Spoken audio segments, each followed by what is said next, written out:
I think I need a soapbox. Good afternoon and welcome to Liberty for All. There's a story of Sam Adams that often goes untold because it was prior to the First Continental Congress, and it's not usually told in the history books.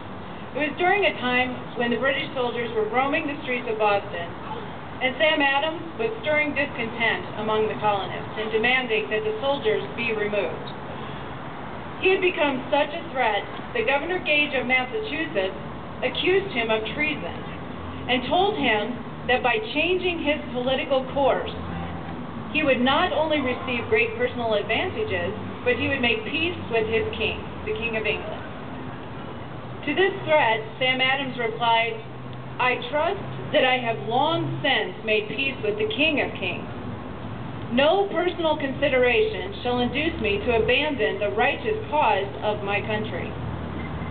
He further indicated that it was the advice of Samuel Adams to the governor no longer to insult the feelings of an exasperated people. When a similar threat was issued to Patrick Henry, what do you think he said? That's his most famous. My son asked me if I was going to use that quote. You'll hear it over and over today, I think. He actually said, "If this be treason, make the most of it."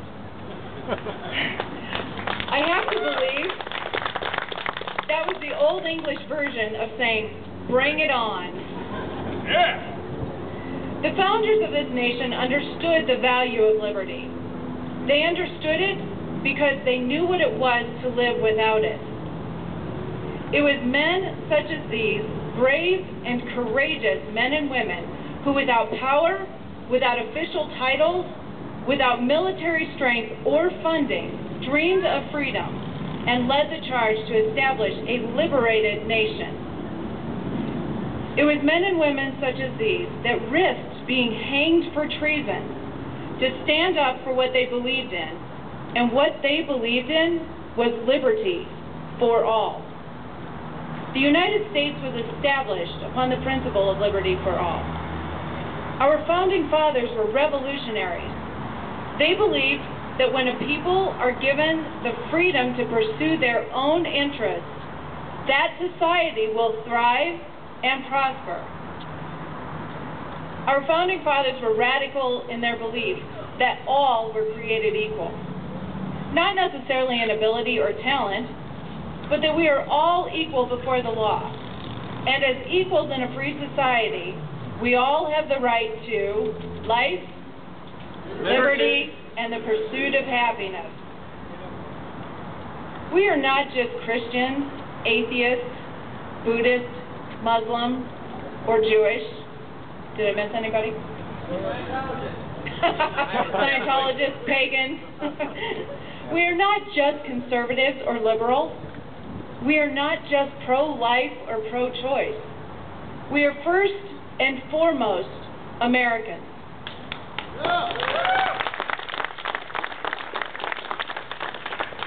Liberty for all is the cornerstone of America.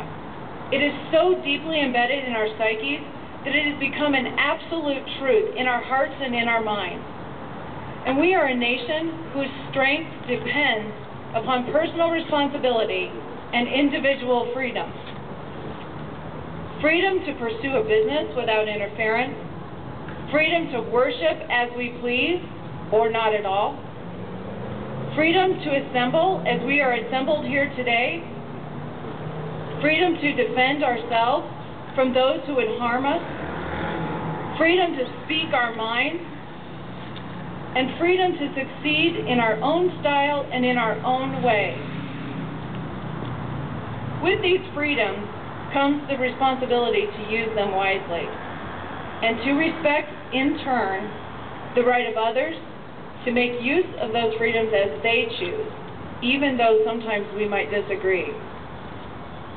In our melting pot society, we value diversity.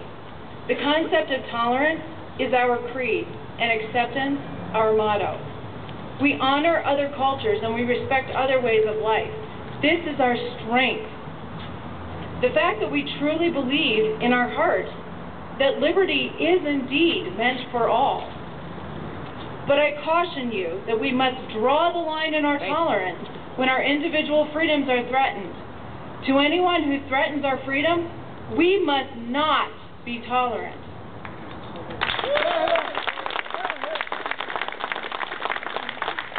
We must not tolerate those who seek to impede or obstruct our freedom. Liberty for all must be fiercely protected, without question, without fail, and at all costs. For without liberty, we lose the ability to be open-minded to other ways of life. Without liberty, we lose the ability to respect others' ideas. And without liberty, we are no longer free to be tolerant. The work of the founders is not over.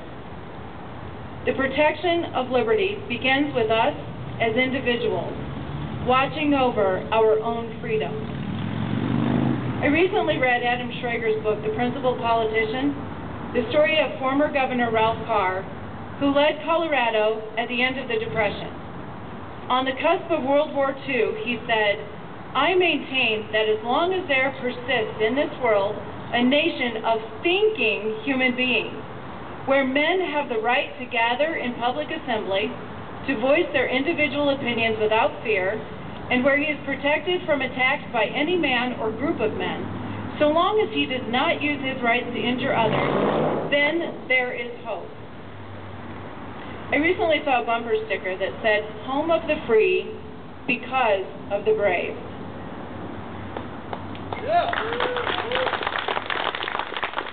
What about us? What about us? Are we brave? Yeah! Are we the thinking human beings that Governor Carr said would ultimately give this country hope? Yes! Do we have the courage to stand up for those foundational values upon which this country was built? Yes! Liberty for all means all.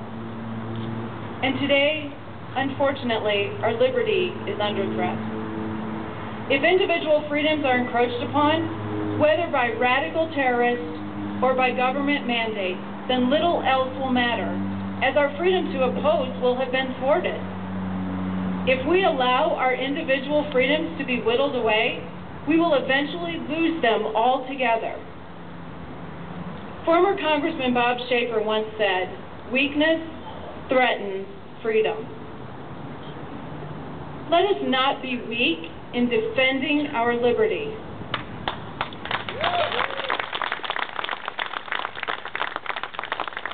Let us not stand idle as our personal freedoms are stripped away. Regardless of political affiliation, regardless of religious beliefs, regardless of our differences in culture, on this common ground, we all stand united. We choose, we honor, and we demand liberty for all. Thank you.